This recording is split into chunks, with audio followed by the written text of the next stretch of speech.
As the year end is coming to a close, it is crucial that businesses start preparing for year-end taxes. That is why in this video, I am going to break down the things that you need to be looking at during Q4 to be prepared for year-end taxes.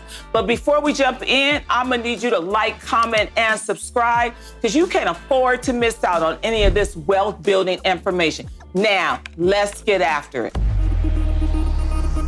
The very first thing you need to do as a business owner is organize your records, organize your receipts, and organize all of your banking information. And that means secure all 12 months of all your credit card statements, all 12 months of all of your bank statements, and gather all of your receipts. That is mission critical.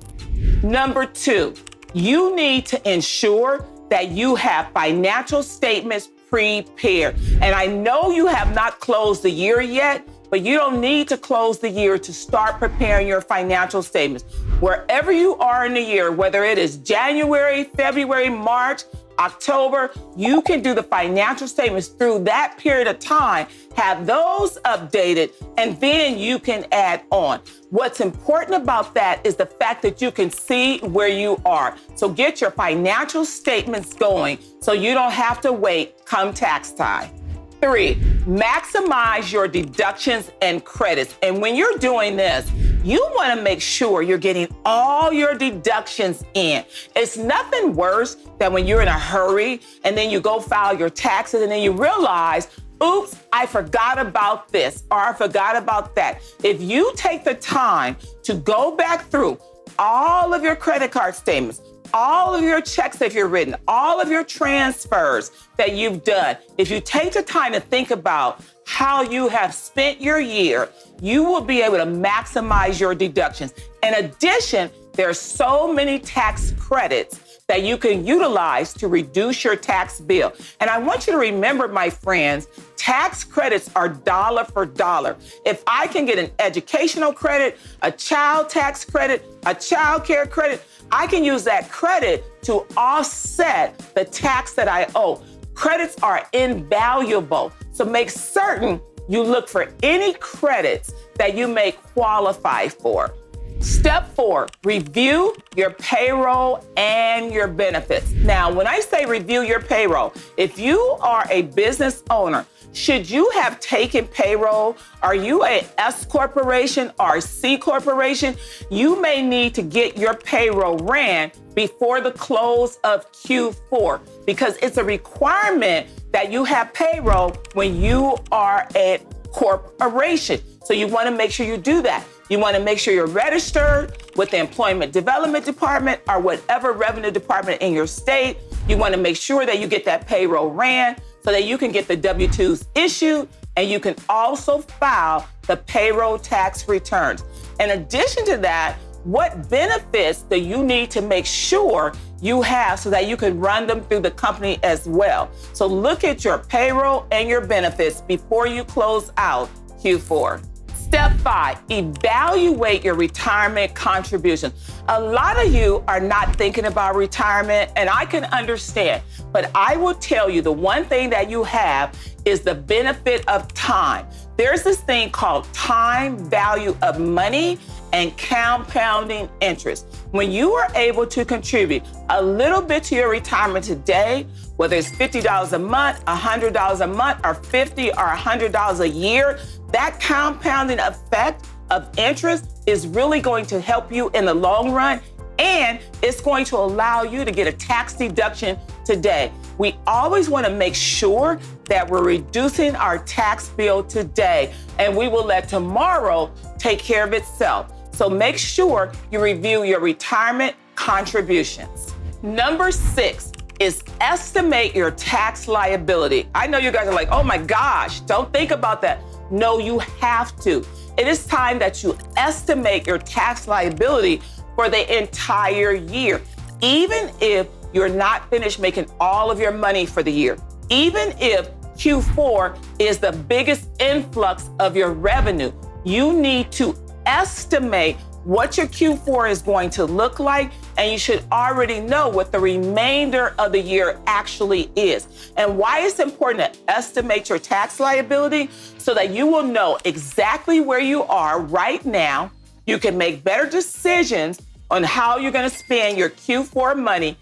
And most importantly, it leads me to step next. You can get with a tax strategist to reduce your tax bill. If you don't know how much money you owe IRS, how are you going to lower the amount that you owe IRS? I know it's not something we want to think about as we go into Q4, when we got turkeys on the horizon and we got Christmas trees coming, but it's important that you look at your tax liability. It's important that you take the steps to reduce your tax bill so you can keep more money in your pocket, so you can formulate a plan to cross into the new year and have seed money to grow your business.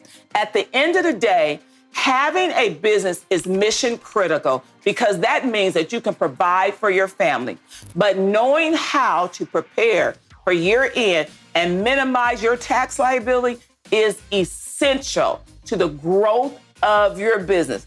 That is why I want you to follow the steps that I have outlined for you. Make sure you get with a tax professional. And at the end of the day, you now know better.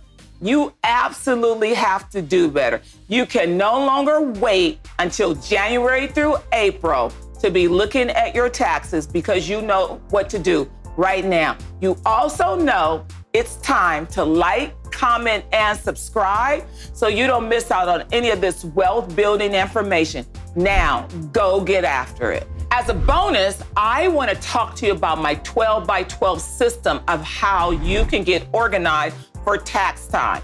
When you are trying to get organized for tax time, you need to look at all of your source documents. And I want to educate you, so that is why I'm using the term source documents. Source documents are things like your bank statements, all 12 months. If you started your business, say in March or April, that means that you will not have bank statements for those previous months. So the bank statement that you need to give your tax professional should have a zero beginning balance, because that is what we're going to be looking for.